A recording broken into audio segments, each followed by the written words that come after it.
And on issues of unemployment, I feel that the youths have taken to the digital industry to create employments for themselves, to at least earn something. But now you find that the government is taxing them, is introducing taxes to the digital avenues that the youths are trying to earn a living from them. So I feel the government should at least not tax these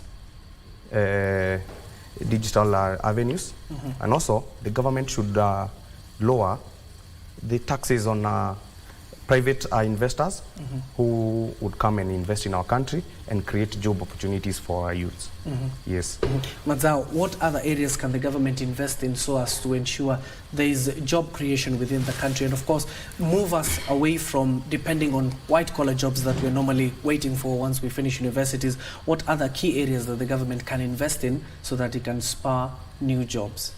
Even as we speak on how we can invest more, or that is the government can invest more so that it can create more jobs for the youths, we first need to address a key problem that is facing us mainly as students, which is not on the new funding model, which the president said it's working. So to be very genuine with you and to the public, the model isn't working at all, and it is very disadvantageous to most of the students. Up to now, as you're speaking, we have most of the first years who enrolled during this academic year. Most of them have not deferred because they can't afford the school fees that are to be set place. Because if you look at the model, it's been divided into 3 categories. That is the scholarships, the loans, and the household contributions. So we are having a scenario whereby the household contribution is maybe 30% of the total school fee. So if you qualified for a high-end course like let's say medicine, and the course it's about 612,000. So if you take 30% of that, that's about 220,000.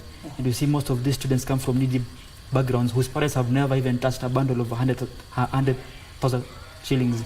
So how does the government expect such parents to afford such a amount? So it is high time the government first address this model, because it's one of the main reasons why us as students we were on the streets. It was one of the main reasons, and I can tell you for a fact that it's a boil that is getting bigger.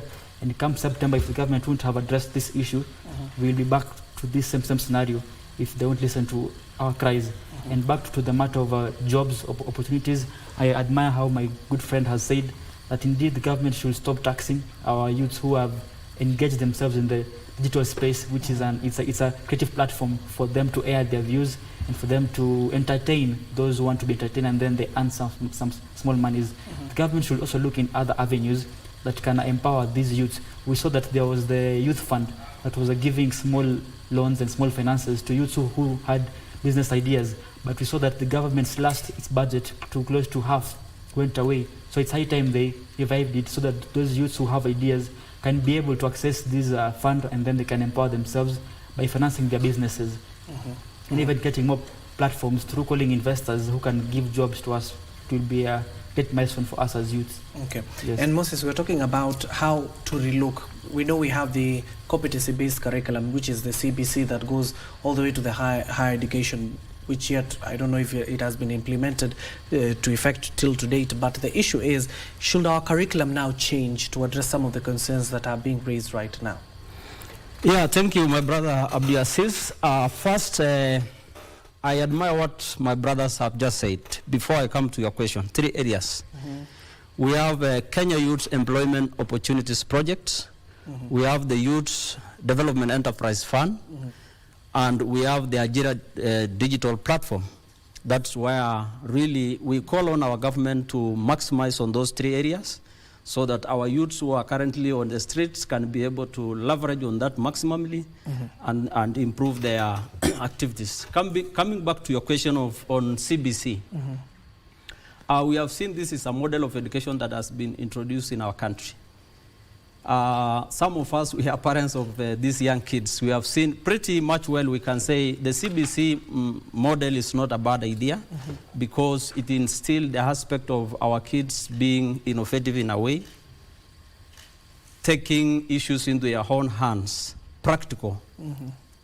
So I can really say, to me, CBC is not a bad idea. It just needs to be reconfigured the government need to look at the potential areas of CBC so that our kids will be able to maximize it and we get value for money out of it.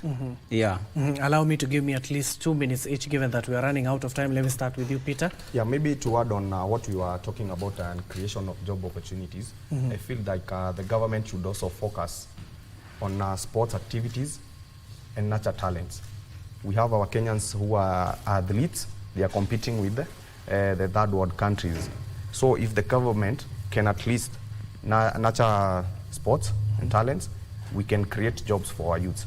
Look at the footballers in our country.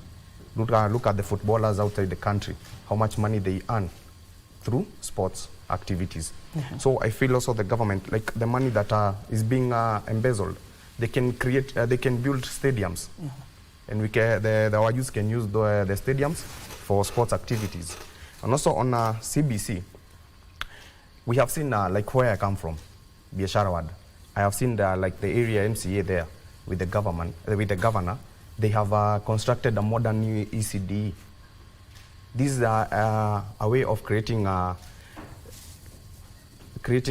more conducive environment for children to learn in. And from there, they can be taught on how they can venture into digital avenues as they are at tender ages. So they grow up knowing that I don't need to depend on becoming a lawyer to earn a living. I can also go and earn my living through other activities.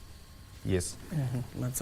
Yes, thank you, first of all, for the opportunity. And I'll only address 2 issues as my parting shot.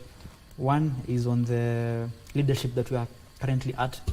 What we need to see as a people or as a nation is a justice for what we've lost as a nation. Political justice, those who have been responsible for us getting where we are right now. These are the crooked CSs and the leaders who we elected. We must see them. We must see the president take action. Otherwise, it will be the same monkeys running this business, and we won't be ready for that. Because use palatable words. You're on air. Okay. Then like we need to see the president take action on these leaders who have really brought us to this mess that we are in. Because we have farmers like in Zombo who are planting mangoes and other crops who need fertilizers. But if you see now some leaders selling to them fake fertilizers and then they're still in office, it really makes us lose trust and lose confidence in the government. So the government really has an uphill task for him to gain the trust of the citizens who felt that he really let us down. And second, it's on the funding model. A country that cannot educate its people, cannot feed its people. And where we are right now, we are at a great crisis, mainly as students, because this model is really affecting us so much. And there's a huge outcry of our students, even right now, as they are in their homes and in their holidays. And they're waiting to see the government to enact and to make changes into this model, because our parents are now bulging themselves into loans as they look forward towards paying our school fees. And you have most of our students dropping out because they can't afford this school fee. And you have some deferring from these high-end courses that they qualify to small courses that they can afford. So if really we want to progress as a nation, let us invest keenly into education, because it's really what can propel us to the next stage of life and to the next stage as a nation. And to my fellow Gen Zs, let us maintain peace, but also not forget why we are here, and also we need an end goal to all this that we are doing. I'm sure there are some leaders somewhere who are trying to impose to us doctrines for their own benefit, because they know we are agitated. So let us be wise as we engage and have an end goal in what we want, so that we can't be used as pawns, because if we say somebody must go, then who else is to come? Okay, So, Moses. Thank you, my brother. As a parting shot, speaking as a leader, a youth leader from a minority community from Ilchamus, speaking on behalf of the rest of the youths of the minority communities in Kenya, I want really to underscore on 3 main issues as my closing remarks. First, from where I sit, I want to thank the government of Kenya, because from the initial stages, they showed a lot of goodwill, political goodwill, because as we speak, we have a full unit speaking on behalf of the minority communities in Kenya. under his office, the office of the president. And when I come to the issues of youths, we know a huge basket of minority youths have been left on the margin of our socio-economic and political rights of this country. They have not been able to enjoy what the rest of the country is enjoying. And so it is my humble plea to call for our government, now that the youths of our country have come out, our leaders have taken necessary steps to listen to them. I want to speak on behalf of the minorities that our president and the leadership to now move in speed to put in place policies, legal frameworks, and so that this minority, which is a special interest group in our constitution, can be able to even get funding from the government, to even get representation. We have seen the Election Act 2012 Amendment Bill currently in Senate, which talks about the need for the special interest groups to be factored in. I call upon the government, when that is being implemented, let them consider the minority in terms of nomination so that they get to presidential at the highest level. Thank you so much. That is our cue. Thank you so much, Moses Olekachike, a youth representative on minorities and marginalized communities. Mazao Rocha Ndegwa, the president of the University of Nairobi's Students Association. Thank you so much for coming in. And finally, Peter Mwangi Kimani, youth representative from Biashara Ward Ruiru. Thank you so much for coming in, gentlemen. That is our cue. And in the second hour, we'll be conversing what you've just witnessed at the Kenyatta International Convention Center. Don't go too far. That conversation is coming up next.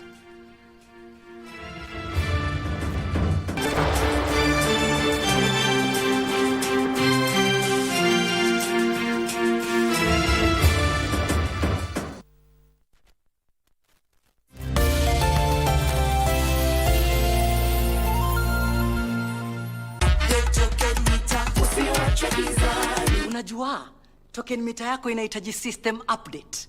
Ni rahisi na ni free. Ukipata ujumbe kutoka Kenya Power, yani SMS, weka kodi ya kwanza kureset, alafu weke kodi ya pili kuupdate.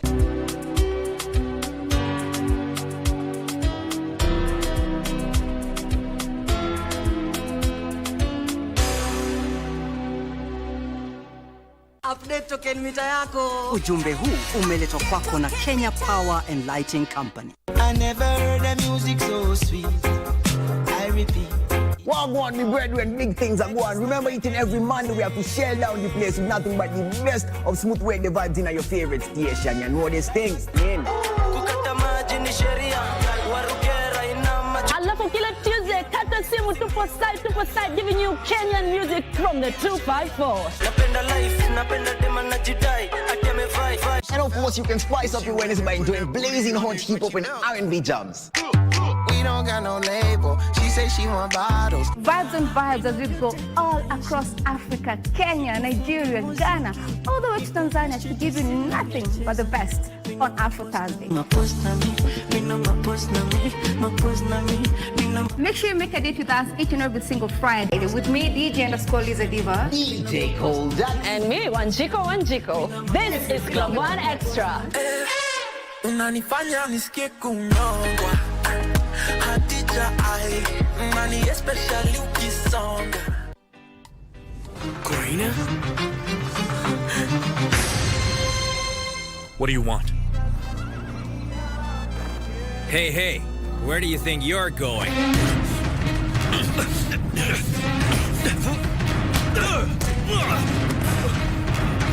The orders were very clear. We have got to eliminate him, and you and I will make sure we do it. My son! My son! My son! Oh my goodness, Eugenia! My son! It's all right, honey. It's okay. It's all right. Calm down. I have never seen such a book of a contract, Yawa. To make it worse, reading is not my strong suit. I just confirm the bay, alafu naweka kidole bahali yake. That's true. That's correct. I am your counselor, and my name is Sir Nicholas. Kwani they didn't find anyone better? We don't utilize leftovers, you know. That was very important, teacher. There, sir. You can proceed. How about you settle down and we get this lesson kicking. Kicking? Malmomba, in the way we don't have time for your jokes. With all due respect, get out.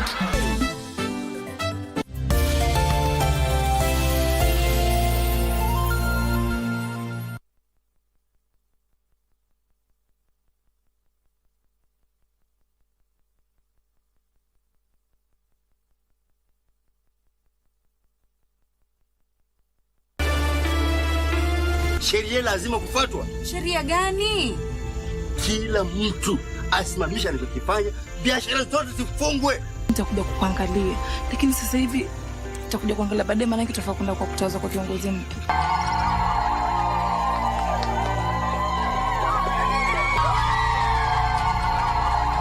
Na kusudia kuimarisha uchumi wetu wa hapa Funzi.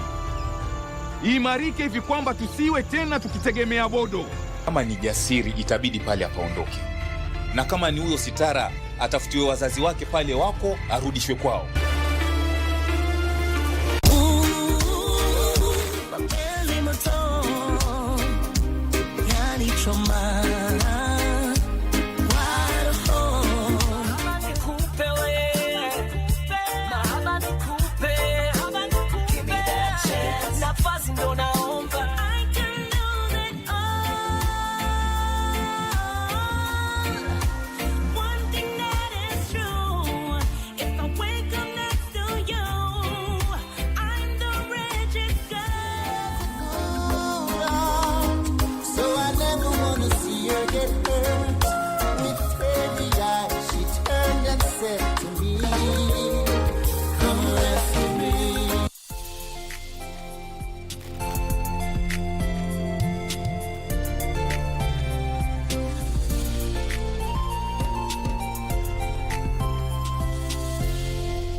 Welcome back and thank you for staying with us. Now we want to talk about what has just transpired at the Kenyatta International Convention Center, where President William Ruto has assented to the Independent Electoral Boundaries Commission IEBC Amendment Bill, now in act officially after the President assented to it. Of course, it is focusing on the structure of IEBC, more so also on the selection panel. Now, it was previously 7 persons, it constituted of 7 persons. Now it will be 9 persons, and if I got it correctly, the Parliamentary Service Commission will have 2 individuals or members to that committee.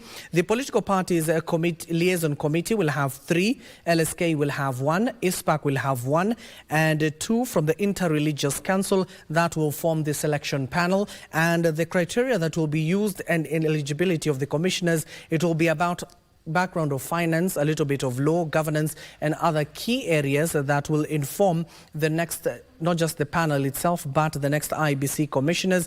Of course, they will also have been told to observe, especially those with 2 slots or 3 slots like the political parties liaison committee, to consider 2/3 gender rule when constituting or proposing members to the panel. We are waiting to see who those members of that panel will be as they are looking for the next IEBC commissioners, given that we saw Chebukati and co team left the IEBC after their tenure ended. The anniversary tower has been run by none other than the Chief Executive Officer, the Secretariat, who do not have mandates to conduct by-elections and other outstanding matters that have been raised by the courts or even by petitioners that are brought before the Independent Electoral Boundaries Commission, IEBC. Earlier on, we saw the event was attended by Deputy President Rigathi Gachagua, Head of Public Service Felix Koskei, the Prime Cabinet Secretary Musalia Mudavadi, Azimio Leader Raila Amolo Odinga, the Attorney General Justin Muturi, National Assembly both speakers, that is Moses Wetangula, as well as Senate Speaker Amason Kingi, the former Vice President and currently the Wiper Party leader Kalonzo Musyoka, the majority leaders and minority leaders of both houses, cabinet secretaries, high-ranking government officials and governors. Now, to take us through this particular report, because we know the IEBC Amendment Bill came from the NADCO report, the National Dialogue Committee that sat for the great part of last year, that bore this particular amendment bill that now is an act and ascended to by President William Ruto. Clearly, the president even stated that the outstanding 8 bills that have been shared between the National and the Senate, it will be expedited, of course, directing both the majorities of the Senate and the National Assembly to expedite those bills so that they can be assented to as well. Joining us for this conversation are none other than seasoned lawyers, Duncan Onkach, a lawyer, as well as George Kithi. Let me start with you, Wakili Kithi. You have been listening to the president, you have listened to the former prime minister, and these other speakers were speaking at that particular event. With the ascension of the IEBC now an act, an IEBC amendment bill now an act, what does it portend for the Commission? Well, I think it is opportune moment for the country to rally around this piece of legislation, which has been controversial. I just want to point out that the law relating to election will continue to be amended based on the experiences of the cycle of elections, especially at the time of securing an election pronouncement and result. Obviously, because the behavior of those that participate in that environment, including the politicians, the officers that conduct the elections, and the public satisfaction or dissatisfaction, merits an improvement on those laws, basically applying to stem out the mischief as will be perceived or constructive mischief that will probably be associated with that particular drive for amendment. And therefore, electoral laws are probably the most dynamic laws that keep on being rejuvenated towards capturing situational issues that arise every time. However, we must see that it is a coalition of the national psyche now to be able to bring all the leadership from all walks of life, especially as we've witnessed that the big unity of the country and a pull towards probably the signation of a united country. Point is, election laws are very important. They're important because they are the point upon which democracy is anchored, where it portends a cycle of a certain number of years where people come to re-elect, reaffirm, or elect new leaders that will rule them. More importantly, also, it portends dividing the country into certain fiefdoms of bias upon which you elect certain people and don't elect certain people, and those people are sent into power on account of that election. So IEBC is a collector of information that is reduced into forms that eventually pronounces a certain result. That's why it's very important. That person who is put there gets into power. When he gets into power, then he has dominion over the people. That is why it is a question of life and death, on account of the fact that the life, as we speak now, taxes as a policy of government, and the issues that we are raising now are actually beholden to the result as pronounced by IEBC. If the pronouncement was different, probably the interaction will be a little different as from where it is now. So it is therefore very important that this occasion was presented in the manner it was, as a unity of the country, bringing it together. But we know it has brought it together at this time. We hope at the time that the results are pronounced some years from now, meaning 2027, we shall see that unity which will be seldom. And Wakil Okach, given that you saw in recent days, we saw the Independent Electoral Boundaries Commission, IEBC, what is left of it, which is through the Chief Executive Officer, Marjan, wrote to the Supreme Court asking for guidance. You remember we had this conversation in January early this year on what a constitutional crisis it portends if the IEBC commissioners are not in place. Now with even the selection panel is yet to be appointed, is there time? I don't want you to behave like a judge, but just tell us, is there time to conduct those boundaries delimitation? Yes, as I answer your question, I think the point that we should take off is by clarifying to Kenyans that ideally we do not have a new act today by virtue of what the president has signed. We have the IEBC Act, which became law in 2011.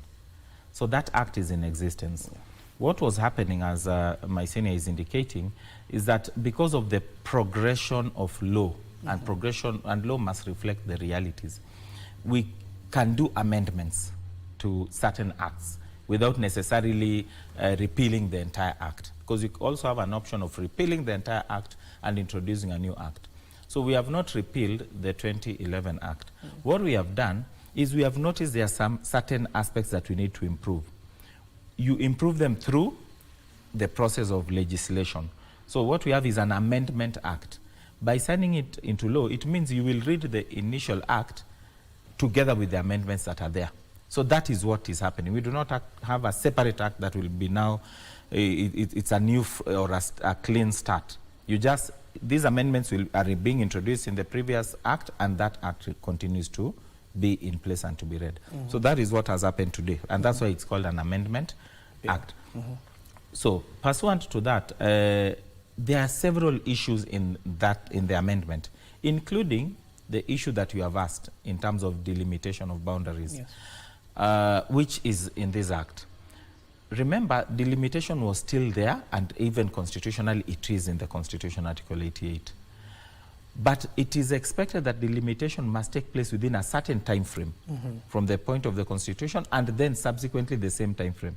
That is, it must not be before the lapse of 8 years, and it cannot be after the lapse of 12 years. When we do the calculation, of course, we are now past even the 12 years. Yes. It must also not be within 3 months to an election. But now the point in time is the 12-year mark. You already passed it.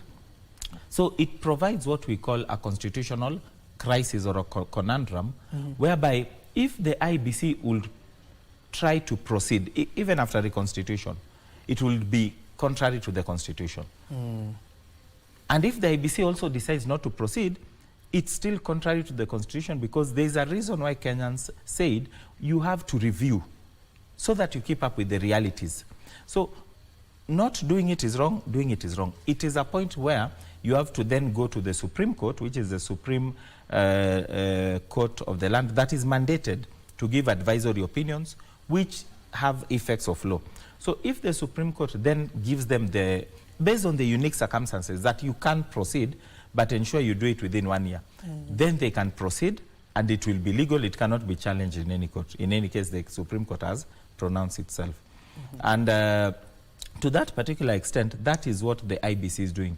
The only issue we have is that they are putting the cart before the horse. IEBC cannot act without the commissioners. Without the commissioners, we don't have an IEBC. That's just a skeleton. It is the secretariat.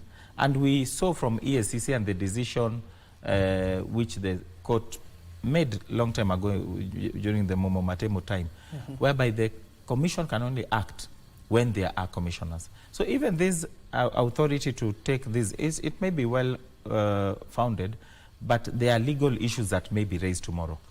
And to that extent, there are legal conundrums that still surround this process, because at this point, remember, this amendment tries to expand, as you have indicated, the selection panel. Yes. It recreates it, actually. That is what I'm reading from it. We already have a selection panel which has been in place and which had already started its processes. We do not know the place of that vis-a-vis now what is now law, based on the signature by the President today. Remember, there's also a decision in court by the High Court which indicated that that process had to proceed in terms of that Makanda selection panel in the manner that it was proceeding. So we do not, we might be in a very curious or a quagmire sort of position, whereby now we must reconcile these two, because this other one is a product, of course, of the NADCO process and the Kenyans looking at the memorandum, the views of Kenyans.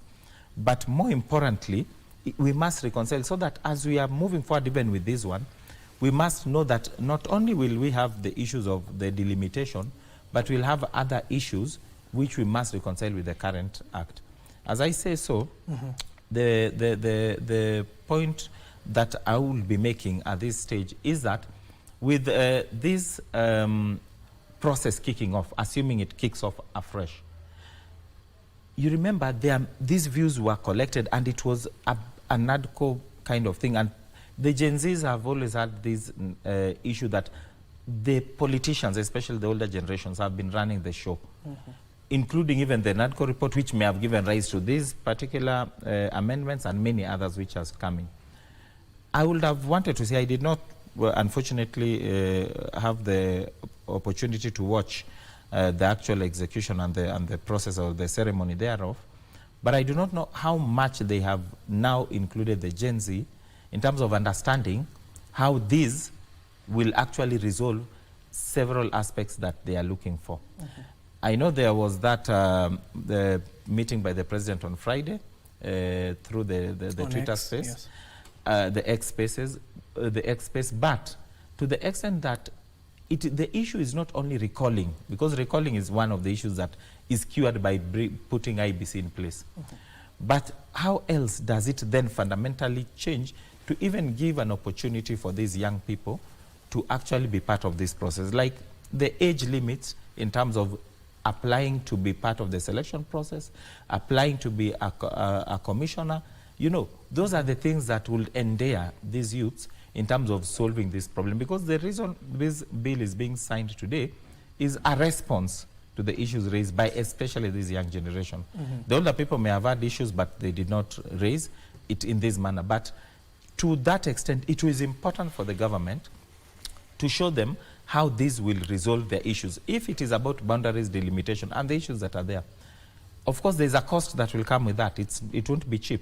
Will this be something that will endear the Gen Zs and say that this is part of our priority? Reviewing our boundaries at such a cost, is it part of our priority or is it not? So those are the things that you'd find in this bill may actually work against the actual intention of reducing costs and reducing extravagance and expense by the government. Okay. As you respond, Wakili Kithi, the reason why I asked Wakili Okach, in terms of the review of the electoral boundaries, it ought to have been finalized by the 6th of March 2024, falling on 12 years since the last exercise was done back in 6th of March 2012. Because IEBC seeks to understand, with the timelines that have already expired, can it be extended, and if so, under what circumstances? With your legal expertise in this particular area, under what circumstances can the Supreme Court say what Wakili Kithi is saying under 1 year, but how will that look like? The reason why we have delimitation of boundaries is because these are administrative areas. Administrative that create the political dominions, several of them that have been assigned names in wards, sub-counties and counties, and so on and so forth. Then there are positions that are assigned to those dominions.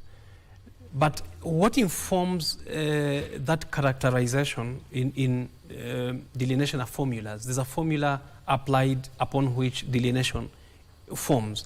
One of it, obviously, is population reviews based on demographic accountability that basically precedes that process. Why it takes that period of a decade or so is because demographics get altered within that period. Rural-urban migration, urban-rural migration, and the burst up of basically infrastructure development that attracts the settlements. For instance, Nairobi may have expanded probably to Machakos and the outskirts, the metropolis. And you realize that at the count of the people at that time, so that service can be delivered and therefore representation could be adequate in terms of proportionality to those people and places, is, as at the time 10 years ago, may be different today. And therefore, you realize that if you have to be representation, there must be representation on account of individual representation accumulating into the demographics, total demographic of a sector, or a dominion or a place.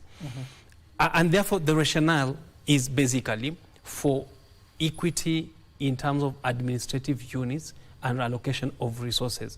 Because a member of parliament will be designated a certain number of people to have dominion over. Yes. Those are the people over a parcel of land, obviously, geographic area that is going to be delineated. Now, that is the people that he goes to speak for when he goes to parliament. So you have allocated those people through a formula. Then those people, if there's a bust up in terms of population, you may be allocated a smaller geographical area but probably with a higher population. The converse is, if people migrate from area, for instance, because of security, it's a flood plain where there's death or the disease, there are reasons why people migrate from a place. Then your place can be collapsed with another place so that you lose the dominion of that seat at an eventual review and therefore an election. So there are many reasons why then we need to do this review. So that's the rationale. And many other reasons, of course, that's not the completeness of the rationale. When, therefore, that review ought to have been done within a period of time that's delineated in law, then you surpass that period of time.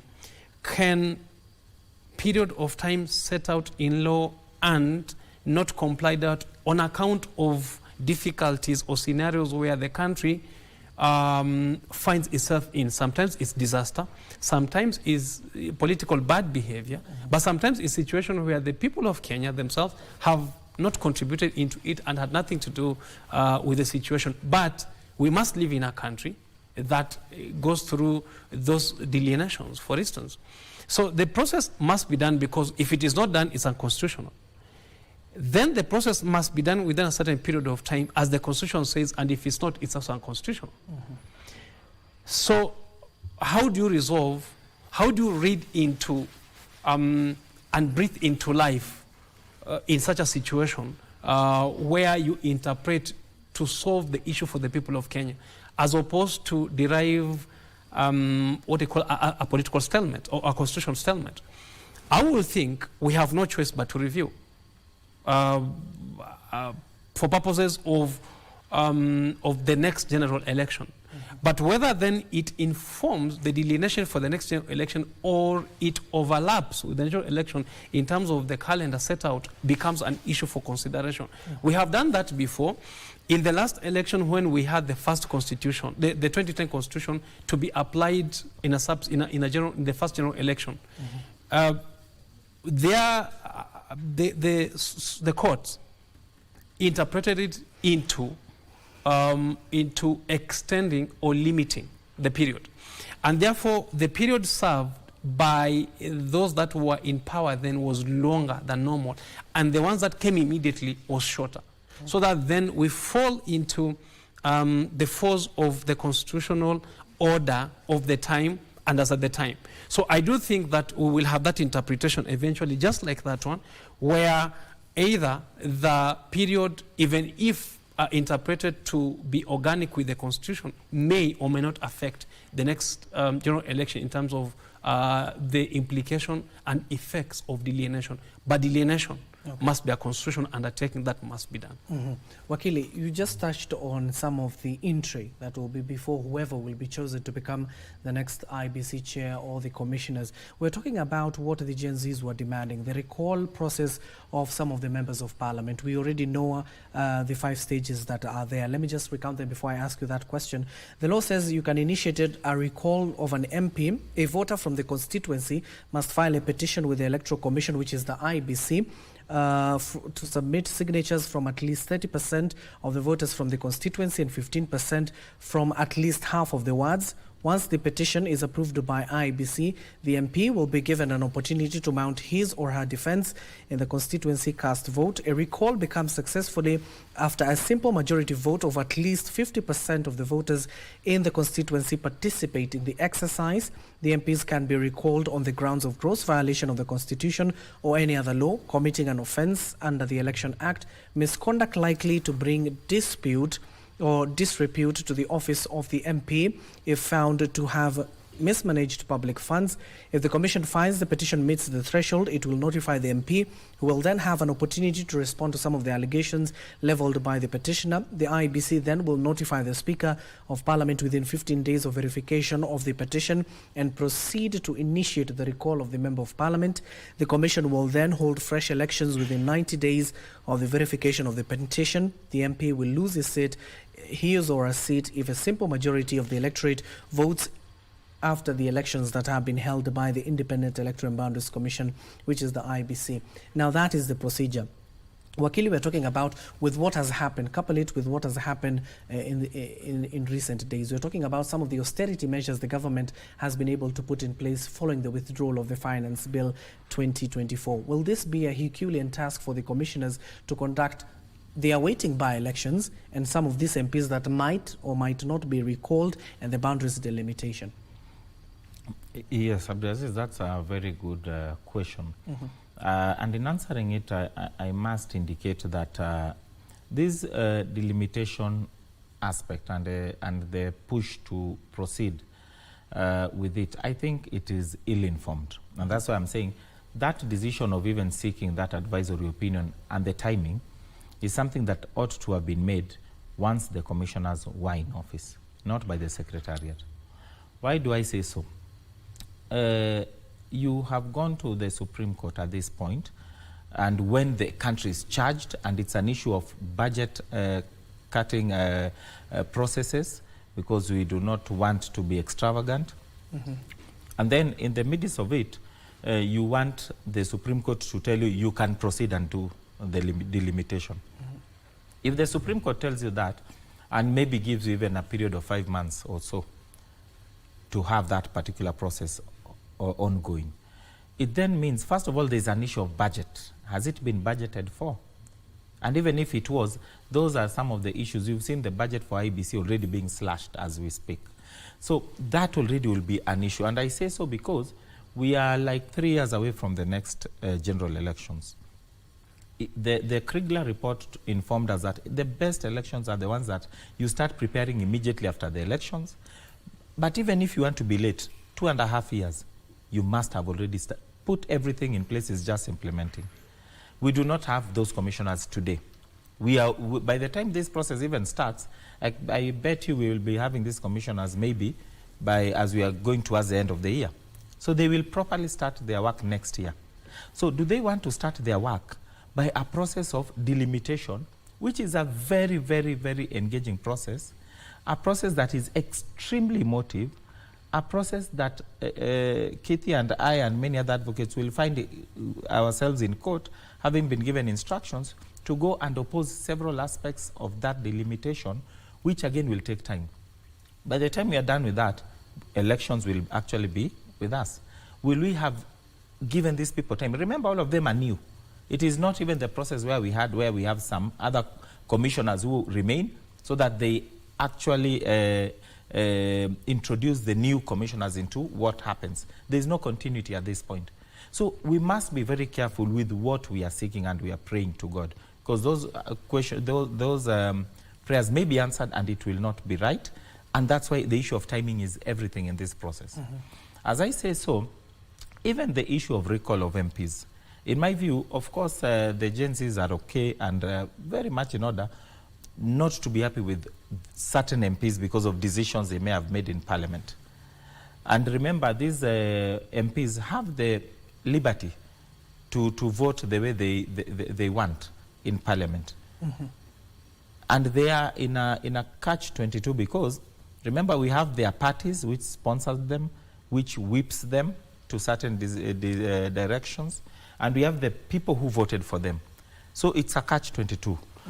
But one of the grounds that, in terms of the grounds that you've rightly mentioned, that will support a recall, you will not find a ground that someone has voted against maybe the will of his voters. There is no ground like that. So the issue is, which ground are these Gen Zs going to use? And I've advised many of them that in terms of the voting aspect, you cannot sustain a recall of any member of Parliament based on how they voted in Parliament, because it is not anchored in law. So everything that we are talking about, we are bringing these IEBC amendments so that IEBC is in place, so that we start recall, is a false start. If it is based on how these people voted, if it is based now on any of the grounds that are there in the Constitution, then that will be okay. And you have seen many of them, or heard many of them, including those who are here, saying that, for them the recall clause is mainly based on the fact that they did not vote, as per the will of their electorates, and they have actually become sellouts or Judas Iscariots to the extent of the people who voted for them. But even if that was now to, let's assume they have proper grounds couched in law, then they want to proceed. You have read it out. It is a very elaborate and laborious process. So that if it will be happening, it will not be for 1, 2, 3 of these members of parliament, including pending by-elections which are there still waiting for IEBC. The moment that process then starts, and it starts en masse, we are going to keep IEBC busy with this particular process, which is akin to an election and will lead to by-elections, assuming that this process was to succeed. Then, by the time IEBC is done with all these by-elections and everything, we have general elections already with us. As much as it will be slightly positive because these people will have dry runs of how to conduct elections, but remember, elections for members of parliament and all that are done at the constituency level, which are managed by ROs, returning officers. They're actually the ones in charge. These people just provide oversight. But the national elections are actually the business of IEBC. And if you look at the amendments there, including the powers now being given directly to the chair, it's to the extent especially of the actual national and county maybe elections to an extent. Now, to that extent, it does not give you that advantage of a dry run as will have been expected. So most of these things we are doing, we might do them and have an IEBC that is not ready for elections in 2027 with the emotions that are there, with the charged ground that is there. It might lead to many other things come 2027. Lastly, on that issue, remember, even if we are to go to delimitation, and that's why I'm saying it's a very poignant situation we are going to put ourselves. In the ceremony today, you saw the deputy president there, the president and all other, and the opposition, and who is who in government. The deputy president has been leading a process where he says 1 man, 1 vote, 1 shilling. And you remember, Wakili, my colleague, has spoken about a formula. The IEBC must apply that formula. And they must decide which formula are they going to apply, because the moment you decide on electoral boundaries, it comes with other consequences. The moment you reduce or you remove a county from the map of Kenya, there are certain resources that will have gone directly to that county, but now will be merged with a bigger area. Some people may not like it. The moment you say you want to create other counties within counties because of the numbers, some people may say, why is that? It's discriminatory and everything. Such that going through this process is so poignant, it is so involving, and it will raise issues. And the government itself will, as it has done, taken different positions. So it will not be wise, even with the putting IEBC in place, to immediately move into the delimitation. I hope that the Supreme Court, I'm not in that matter, but I hope that the Supreme Court can even say, yes, you can, but based on the issue of our electoral cycle and the realities of this process, you need to now push it to past 2027. You can start immediately with that. Put everything in place, start immediately with that, implement it so that it does not come to affect elections. Remember, the moment you do delimitations, you're affecting, like Keith has rightly said, that particular authority that is given to their own people. Remember, people are planning for elections from the moment that, especially even now, people are on campaign mode. So the moment they are not even sure whether you'll remove this constituency, this ward, this county, you will be, first of all, IEBC will not be ready to prepare in terms of how many counties will we be dealing with, how many constituencies will we be dealing with, and they'll have to await the extent of that process, plus the legal court processes after that. This IEBC will be in crumbles. Our elections in 2027 will be in tatters. It will not be wise, and this is something that must be explained. And the Supreme Court, I hope, will then, based on these realities, make a wise decision that will guide us into prosperity and avoid anarchy. Well, respond on the same, Wakili Kithi. Wakili Okach has just read my mind, because there's a section of leaders who are stating that they do not want this boundaries delimitation done right now. It should be done after the election. So will this be subject to litigation? But of course it will. I mean, we will be in court, I can assure you. I'll definitely be in court. I'm almost getting instructed. But let me put it this way. Okay. Let me put it this way. I knew it. Let me put it this way. Democracy is not cheap. Especially the form of democracy that you've picked. The representation is in question. Why delimitation is a debate that we can't probably work with the calendar, the electoral calendar of 2027, is because I think the Gen Zs, and rightly so, have pointed out two things. One is probably the elementary one of calling members of parliament here and there. My reading is this. If I look at the impeachment process of a president and recalling of a member of parliament, I find impeaching the president much easier. Difficult, but easier than even recalling a member of parliament. Obviously, because the ones who put the law for recalling a member of parliament are the members of parliament themselves. So what they did is secure themselves. Now, the second issue, just to expound on what my colleague has said before I come to the thematic issue of discussion, would be, now, have you complied with the transgressions given in law for purpose of recalling? Yes, you may not. For instance, I think what's irksome, what's annoying now is the fact that the members of parliament may have voted yes or no for the finance bill. Yes, on the face of it, I do agree that liberty is provided to them to make a choice. Remember, it's not just what the people have said, but the circumstances prevailing as at that time. However, if you can prove, which can, there are confessions in parliament that some members of parliament took bribes. That's unconstitutional.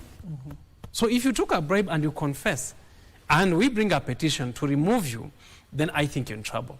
And therefore, it takes away the liberty, because you are misconceived and misconceived in terms of decision making as at that time when you apply liberty on account of a bribe that you receive. Which bribe is as bad as having killed Jesus Christ and turning the whole world upside down as it did. So bribe is bribe. If you took a bribe, then you committed an act that is corrupt, and beholden, you must be punished for it. And I do think, therefore, even those that are confessed ought to have been taken to court as we speak now, because they are in transgression to the oath of office that they took. But away from that to now the issue of delineation. I think delineation, the component of discussion of delineation must be in the context of whether Kenyans are overrepresented. Women rep, we pay salaries, maintain an office, an entire structure of an office. MCAs, in their hundreds and thousands, all of them Mombasa, some go to Kigali for benchmarking, some leave Siaya to Mombasa. The other day he had in a certain hotel, and so on and so forth. And that is what the Gen Zs have said. If they hear that MCAs have gone to a certain hotel, they raid those hotels. And that is under Article 1, under the sovereignty of the people, to refuse that they can't misuse monies. But the question of representation becomes, therefore, moot. And whether the members of parliament we have can do the work that members of parliament can do and Senate can do, right? And if you look at the cocktail of the entire representation, you realize that what an MCA can say, what 5 MCAs can say, is purportedly being said by 200 MCAs or 90 MCAs or 60 MCAs or 35 MCAs. What then, why then, in terms of delineation, should, like where I come from, the county has 35 MCAs, but you realize that the MCAs, that work was originally being done by a member of parliament and some few councillors in the last regime. I do think that we experimented far too much in this constitution in terms of the representation element for everyone to have the smallest nucleus upon which a voice can be heard. Yes, the smaller the nucleus for purposes of presenting what they are saying by one representation is the best. But in terms of the burden, eventually you foot as against that representation in payment of taxes to bring back, to sustain that representation becomes very expensive. So if I had 10 instead of 35 in my county, for instance, 10 representation for purpose of saying there should be water here and here and here, that much cheaper, and I can sustain to mobilize taxes for purpose of sustaining that. So are we overrepresented? You come to the women rep. I do think it's a good thing for empowerment. Today, and Wakili Okacha will agree with me, in the judiciary, I do think in the bench, I appear before more lady magistrates and judges than probably male. And probably now we are reaching an equilibrium there. Are we therefore saying we still have that problem that we had 15 years ago? If we have improved on that situation, do we still need women representation in the manner we have fashioned it, or we fashioned the women representation a few years ago? And the members of parliament, this country can run on members of parliament. Do we need the senators? What is it that the senators have discussed and passed so far that could not constructively have been passed by members of parliament? So these senators, is there something they're doing that's, and we even have nominated ones in there. Are they doing something that's useful? Far more that could not have been debated and passed in parliament. And these members of parliament, they speak for 2 minutes. I hear Wetangula quarreling with them every time. And you're given a microphone, then you're switched off and on and on. And the quality of debate has gone down on account of the time for representation. If you say you are represented by a member of parliament, what is that representation and the quality of representation? He is supposed to go and speak adequately for you, yourself, and many others within that fiefdom of the geographical segment he represents and the population there. But if we can't speak for 3 sessions, and on the 4th session he gets 2 minutes, he's not representing you or representing you adequately. We are overrepresented in parliament or not. And therefore, if we reduce that number of members of parliament, are we saying therefore that they'll have more time to research and to come to parliament and offer more time for purposes of better laws? Because we go to court every time, and if you look at these laws, we always overturn them as unconstitutional because there's no research into it and not input. What we are saying is we need good laws. Representation is still representation, even if the geographical and the population is large. So the question of delineation, if tied to the quality of representation, the burden of representation, and whether we can find an equilibrium there vis-a-vis delineation in terms of reducing the areas, the number of areas as will be that are representative of the population there, I think is a good debate. And therefore, my suggestion would be, if you have to have constructive delineation of boundaries, it should be pegged on the quality of representation we're having in the context that I've probably explained, and therefore cannot be in that robustness of debate and review tied to 2027. 2027, we could probably elect and remove, of course, the ones that are there. We should, because of how they behaved, because I don't like them personally. And then now we have probably a new dispensation where we have looked at and collapsing some of these areas of representation. Remember, for Kenyan, it is good to have many MCAs, if possible, even at your doorstep you have one, the other doorstep has his own representation and so on and so forth. That is possible. But the reason why we cry that William Ruto is overburdening us is because he has to run these people and pay them. And they have offices, they have assistants, they have cars, they have car grants. And by the way, why are they there? Most of them don't even go there to represent you. I want to threaten Kenyans that they don't go there to threaten, especially the MCAs and all these people that we vote for. They go there foremost for their interests before your interest. In any event, when will you meet him? How many times do you meet an MCA for purposes of explaining to him how to represent or where to represent? And when they come to vote, they vote in the manner that we explained the other day until the parliament was stormed into. Meaning, therefore, there is no representative whatsoever. It is what people, the representative members of parliament, perceive the people want you to say. And more importantly, they are beholden to other powers other than the people that they represent. So we don't have to put as many members of parliament and put our taxes there. Let's probably reduce them. So point probably to the cutaway should be, we should probably introspect into what we do with delineation in the context of overrepresentation. And have we ever seen in the past, or are we likely to see possible litigation when it comes to overrepresentation, Wakili Okachi? The aspect of our representation is not something that can be cured by litigation or a court decision. The court has no mandate to say that, even if it finds and says that in our finding, and I don't know which instruments the court will be using to say we are overrepresented, or which comparative study, because each jurisdiction is unique and makes its own decisions. And remember, the Article 3 actually calls for everyone to protect this particular constitution, and Article 1 says you cannot challenge that constitution in any court of law. So the aspect of representation indicates to you that it is anchored on our constitution. The way it is, as bad as it is, as bloated as it is, as ugly as Kitty is painting it very perfectly, it is in our constitution.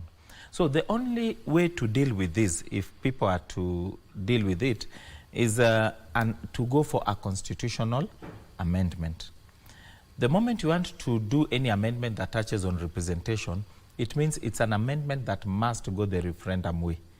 The people themselves must come and say, we have decided that this particular position ought to be removed. And even if it is about limiting, even delimitation, to always have counties which are less, or members of parliament who are now less than 290, it is for us to put it in the constitution, and it will guide the IEBC not to go past that particular mark. So in terms of what we are going to get through IEBC now and what they need to do, they cannot reach a point where they will remove certain points of representation. They cannot, IEBC cannot say, even through whichever process, that we will not have women reps, we will not have certain MPs. They can only deal with delimitation in terms of now the aspect of those areas, which will have an effect of consequently removing the representation there. But most likely than not, apart from death and natural calamities, you will find that you can remove from this position, but you are also adding this other point at this other point of the map. So you may still largely have the same. But what happens is, if you are to remove, that is where the crisis will be.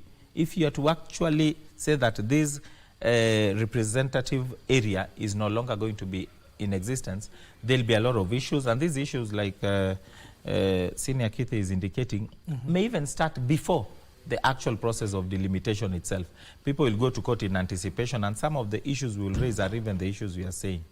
But in terms of the aspect of the cost effect, I do agree. We are overrepresented. I do agree a lot of this. We have a lot of flower girls who may not be girls, even men, but they will be called flower girls, because in terms of representation, we do not have quality representation like it ought to be.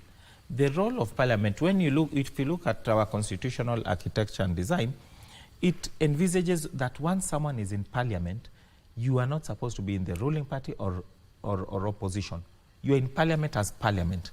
So you argue, you debate using your medulla oblongata without necessarily thinking that you're in the opposition, or supporting a position just because you are in government, or opposing a position in government just because you believe you're in the opposition. That is the structure that we have. But that structure, I've argued many a times, is also not proper in terms of the foundations of our politics, which is based on political parties. You are sponsored by a political party. This political party has someone called a chief whip, akin to, a prefect in school, who then has to, and prefects don't even have whips, so this is even worse for members of parliament. I wish they would have changed that word, because they now look like, sheep that has to be whipped. So you have a chief whip who will tell you, this is how you are going to vote, which means you are just there as a vessel, not to ask your people how to vote, but to ask your party. Then these are robots, these are machines. Then what need do we have even to debate in parliament if the decision will ultimately be made by maybe a chief whip who will not even be in parliament when you are debating? So there needs to be what we are calling for, and I think that's what we need to say. It's a paradigm shift.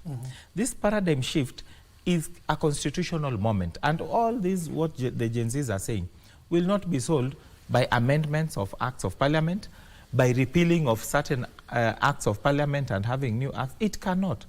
It calls for a constitutional moment where we must review our constitution it is at the BBI moment which we had, whereby we must now relook into that constitution and say, this has worked for us, this is not working for us. We have tested, like Keith is saying, the aspects of a representation, it is not working for us. That constitutional moment will be the panacea, because we can now review a lot of these issues at once with the constitutional foundations and backing, and have a proper dispensation going forward, which will then be constitutional. Otherwise now, that issue, and Aaron Cheriot said it very well in the Senate, we cannot resolve these issues by patching. Okay. What this amendment today is doing is just trying to patch. You will not resolve the issues because the air in that particular tube is so much, and it will continue to be so much, and it will explode. We don't need to wait for it to explode, because let's redo the entire thing, relook into the constitutional architecture, and I hope the president can actually be advised that that will be the best way. Tell these Gen Zs, we agree, there's a big problem which may have stemmed from, you know, a lot of years of not agreeing or taking your views, or respecting also the views of the younger generation. But at this point, you guys are here.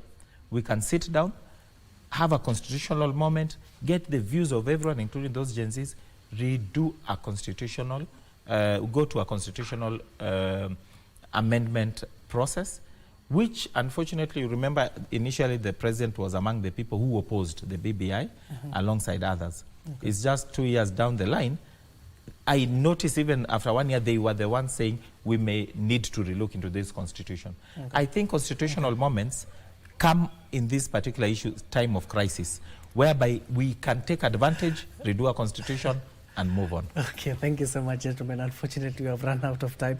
Hopefully, this thought-provoking discussion have been helpful. Talk to us on our social media platforms at KBC Channel 1, at Abdiaziz Hashim 1.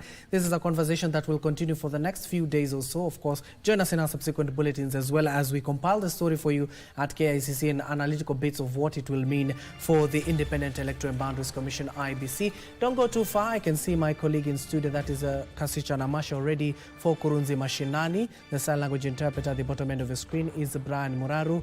Good morning for now.